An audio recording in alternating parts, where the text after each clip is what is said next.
Hello everyone.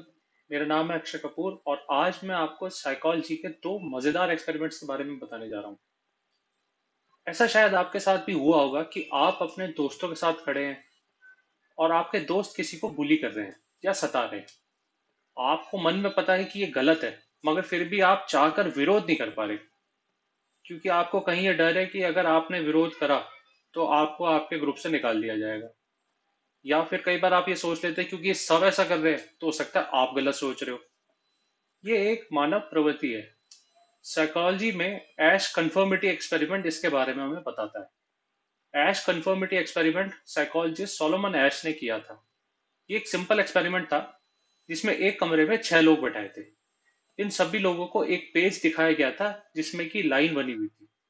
इसके अलावा एक और पेज दिखाया गया था जिसमें 3 लाइन बनी हुई थी। उन्हें एक एक करके ये बताना था कि जो लाइन वो पहले पेज पे देख रहे हैं वो दूसरे पेज में बनी 3 लाइनों वाली ऑप्शंस में से किससे मैच करती है। अब वास्तविकता में उन 6 लोगों में से केवल एक ही सब्जेक्ट था और बाकी सारे एक्टर्स होते थे। और सभी एक्टर्स को पहले से बता दिया गया था कि एक्सपेरिमेंट के दौरान कुछ सवालों के जवाब गलत देना है और सबको वही गलत जवाब देना है। अब जब पिक्चर दिखाने के बाद एक एक करके सबसे पूछा जाता था तो एंड में सब्जेक्ट से पूछा जाता था। जैसे कि इस पिक्चर में सभी एक्टर्स ने एक एक करके जवाब भी दिया। एंड में फिर जब सब्जेक्ट से पूछा गया तो सब्जेक्ट ही जानता तो था कि आंसर सी है, पर अगर सब भी कह रहे थे तो उन्होंने भी जवाब भी दे दिया। इस एक्सपेरिमेंट के रिजल्ट्स में यह पाया गया कि कई बार और कई लोगों ने अपने जवाब गलत या चेंज कर दिए, ये जानते हुए भी कि जवाब गलत है। इसे ग्रुप कॉन्फर्मिटी कहा जाता है। ग्रुप कॉन्फर्मिटी की दो मेन वजह है। पहली है नॉर्मेटिव कन्फर्मिटी, ये डर कि ग्रुप आपको डिसअप्रूव कर देगा आप उनके खिलाफ जाओगे तो। और दूसरा है इंफॉर्मेशनल कॉन्फर्मिटी, कि हमें लगने लगता है कि अगर सभी कह रहे हैं तो शायद वो ऑप्शन सही होगा। इसे बैंड वैगन इफेक्ट भी कहा जाता है, कि हम मान लेते हैं कि ग्रुप सही कह रहा होगा बिना किसी एविडेंस को जाने पर के। ऐसा हम कई बार व्हाट्सएप पे भी करते हैं, जब हम किसी ग्रुप से आई न्यूज या कहानी को बिना पढ़ के आगे ग्रुप्स में फॉरवर्ड कर देते हैं, ये मानते हुए कि अगर सब लिख रहे हैं तो सच ही होगा। इसी से फैलते हैं फेक न्यूज, और आप ना चाहते हुए भी ऐसे ग्रुप का हिस्सा बन जाते हैं जो गलत बात फैलाने निकला था। तो मेरी आपसे रिक्वेस्ट है कि प्लीज किसी भी मैसेज को फॉरवर्ड करने से पहले ये जरूर चेक कर ले इंटरनेट पे कि इसकी इंफॉर्मेशन का सोर्स सही है या नहीं। अब मैं बात करता हूँ एक और इंटरेस्टिंग एक्सपेरिमेंट की, जिसे कहा जाता है मिलग्राम एक्सपेरिमेंट। ये साइकोलॉजिस्ट स्टैनली मिलग्राम ने किया था। इस एक्सपेरिमेंट में 3 जने थे। एक था एक्सपेरिमेंटर जिसे ई से दर्शाया गया है, दूसरा था टीचर यानी कि टी, और तीसरा था लर्नर यानी कि एल। एक्सपेरिमेंटर और टीचर एक कमरे में बैठे हैं, लर्नर दूसरे कमरे में एक इलेक्ट्रिक चेयर पर स्ट्रैप होकर बैठा है। दोनों कमरों में माइक और स्पीकर है। टीचर को कुछ सवाल पूछने हैं लर्नर से, और अगर लर्नर गलत जवाब देता है तो टीचर को सामने रखी इलेक्ट्रिक शॉक मशीन से लर्नर को पनिशमेंट के रूप में इलेक्ट्रिक शॉक देना है। हर गलत जवाब के साथ इलेक्ट्रिक शॉक का लेवल बढ़ाते रहना है। सब्जेक्ट को यह बताया गया है कि यह एक्सपेरिमेंट मेमोरी और पनिशमेंट का संबंध जांचने के लिए किया जा रहा है। टीचर को सुपरवाइज करने के लिए एक्सपेरिमेंटर उसी कमरे में बैठा है।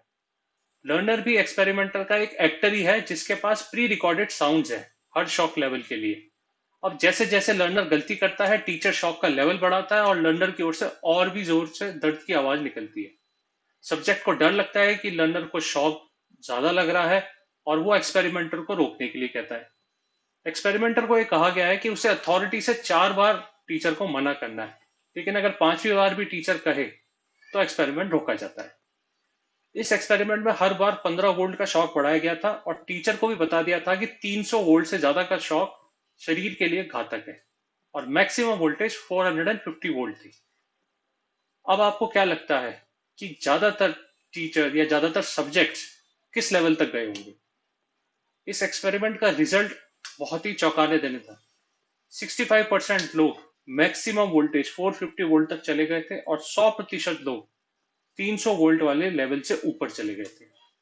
ये बताता है कि किसी अथॉरिटी के कहने पे हम कई बार वायलेंट और प्रवृत्ता के काम कर जाते हैं जो कि हम वैसे नहीं करना चाहते थे। इसके मेन कारण दो होते हैं। एक, हम अथॉरिटी को फॉलो कर रहे होते हैं डर के मारे, कई बार नौकरी चले जाने के डर से, मारे जाने के डर से। कई बार हम अपने आप को बस इसका एजेंट मान लेते हैं क्योंकि हम उस अथॉरिटी के लिए काम कर रहे हैं, हम खुद नहीं कर रहे, we are just an agent. ऐसा हम कई बार ऑफिस में भी महसूस करते हैं। कई बार पुलिस वाले किसी निर्दोष लाचार को मार रहे होते हैं, वैसे वो अपनी नौकरी बचाने के लिए कहते हैं कि मैं ऐसा कर रहा हूँ। कई बार टेररिस्ट भी अपने आप को कहते हैं कि वो भगवान, अल्लाह या आका का बस मैं एक एजेंट हूँ और मैं ऐसा काम कर रहा हूँ, जो कि मैं असल में शायद सोच भी नहीं रहा था ऐसे करने की, पर बस मैं कर रहा हूँ क्योंकि वो कह रहे हैं। अगली बार कभी आप ऐसा महसूस करें तो रुकिए, सोचिए, क्या ये गलत है?